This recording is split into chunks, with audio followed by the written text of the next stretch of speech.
Krišjāns Valdemārs jau no bērna kājas audzināts pareizi. Valdemārs iegūst lielisku izglītību ne tikai Latvijas robežās, bet arī aiz Latvijas robežām.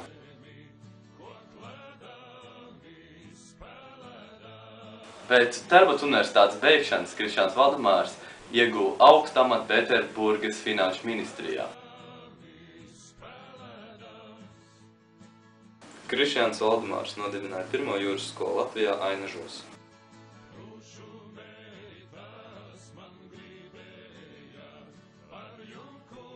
Krišjāns Valdemārs veidoja latviešu krievu vācu valodas vārnīcu, vēlāk pievērstās jūrniecības jautājumiem. Krišjāns Valdemārs bija jaunatvietis. Krišjāns Valdemārs tika uzskatīts par jaunatviešu kustības aizsācēju un tās galveno ideologu.